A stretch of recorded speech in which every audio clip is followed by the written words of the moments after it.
राधे राधे दोस्तों।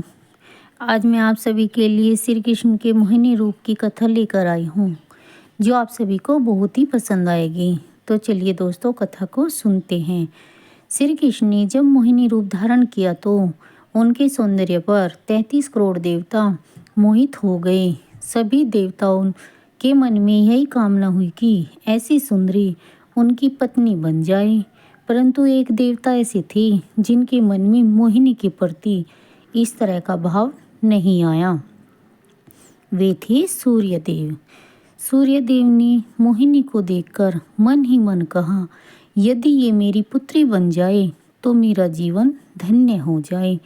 सूर्य की इस भावना को देखकर भगवान श्री कृष्ण ने उनकी ओर कटाक्ष किया और संकेत किया कि उनकी इच्छा पूर्ण होगी।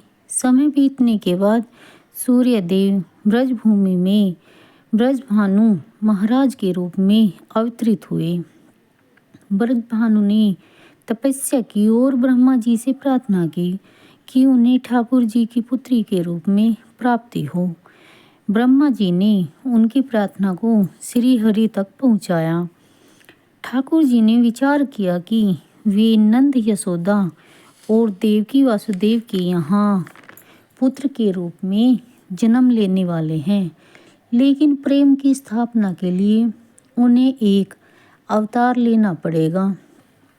ठाकुर जी ने अपने रूप को दर्पण में देखा और उस दर्पण में उन्हें ऐसा रूप दिखाई दिया जो स्वयं ठाकुर जी को मोहित कर गया। यह रूप ठाकुर जी का ही स्त्री रूप था। उन्होंने इस रूप को स्थिर किया और लक्ष्मी जी के वस्त्रों, आभूषणों और श्रृंगार सामग्री का उपयोग करके इस दिव्य स्वरूप को सजाया।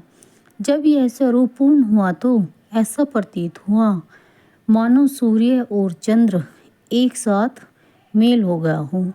ये दिव्य तेज इतना अद्भुत था कि स्वयं ठाकुर जी भी नेत्र मूंदने की को विवश हो गए। जब उन्होंने नेत्र खोले तो उनके सामने श्री राधा रानी का दिव्य स्वरूप प्रकट हुआ।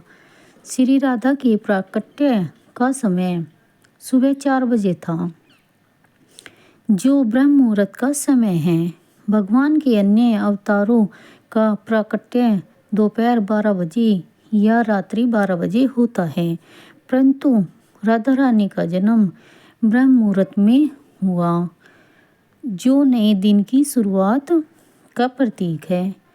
ये इस बात का संकेत था कि प्रेम का प्रकाश संपूर्ण विश्व में फैलने वाला है। राधा रानी के अवतरण पर वृषभानु महाराज और कीर्तिदा माता के घर उत्सव मनाया गया। सभी गोप गोपियाँ ब्रजवासी आनंद में झूम उठे, लेकिन एक अद्भुत घटना ने सबको चकित कर दिया। राधा रानी अपनी आंखें नहीं खोल रही थी। वृषभानु महाराज और माता कीर्तिदा इस बात को लेकर चिंतित हो गए।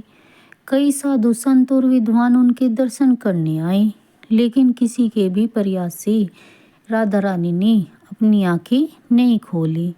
तभी देवताओं के आग्रह पर नारद मुनि वहां आए। उन्होंने राधा रानी के पास बैठकर उनकी स्तुति की। नारद मुनि ने जैसे ही स्तुति गाई, राधा रानी ने पहली बार अपने दिव्य नेत्रों से नारद मुनि की ओर देखा। उस समय राधा रानी का स्वरूप ऐसा था मानो मृगनयनी सुंदर बालिका अपने पालने से झांक रही हो।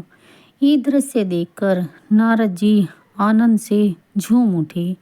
उन्होंने अपनी वीणा और करताल बजाकर कीर्तन प्रारंभ कर दिया और गाने लगे, जय राधे जय वृंदावन वासिनी।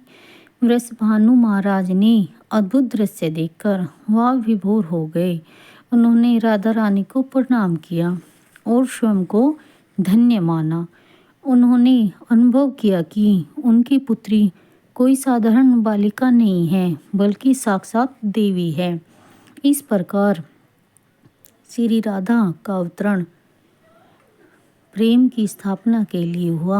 ठाकुर जी ने ज्ञान, धर्म और वैराग्य की स्थापना के लिए कई अवतार लिए, लेकिन प्रेम की स्थापना के लिए श्री राधा रानी का अवतार हुआ।